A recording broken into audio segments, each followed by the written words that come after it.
And a lot of that was the offensive fault and the defensive rebounding. You know, those two things. You know, we just gotta again continue to work on a variety of things that we're doing, and you know, just a little bit too much of the same probably tonight. Yeah. You were about to put Justin Edwards in towards the end of that game. Yeah. What were you going for there? Let's see. Well, we were gonna. I was just gonna once or twice put Robinson on the line. I just felt more like for one or two possessions of rest, and then maybe see if he would miss them as well. We'd kind of climbed back into the game. I mean, they obviously took him out, called timeout and took him out.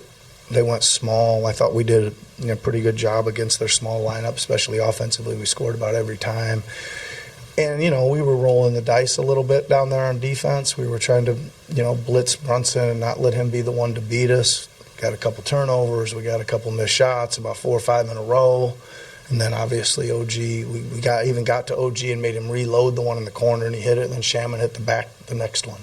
So, again, you know, you're kind of, what are you going to do? You're going to sit there and watch Brunson beat you, or you're going to try to make somebody else beat you? I mean, a lot of nights I prefer the latter, and that's what happened tonight. You said that you anticipated that they would set Robinson with the line. I guess, did you think they would go small in counter for that? I did not. I mean, there was still, I think, 4:15 to go in the game, right?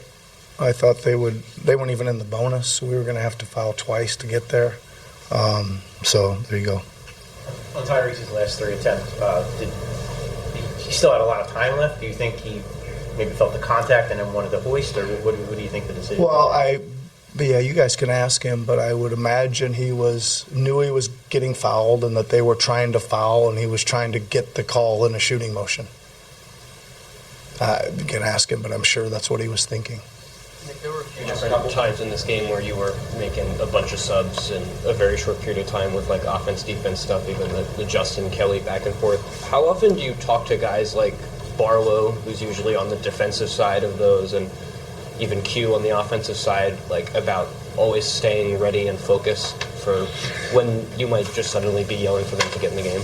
Yeah, I think there was really, I mean, we're bringing Justin in to foul. We were Bona the last couple possessions just because they were super small and they were inbound situations where we were really trying to deny and do that. I don't recall much else, but to your point, yeah, I mean, those guys always got to be ready to come in and do whatever. Yeah. Nick, ultimately it came down to execution, but the home atmosphere tonight, you know, a lot of people representing New York. How do you think that affects just in general anyway? No. All right, everybody.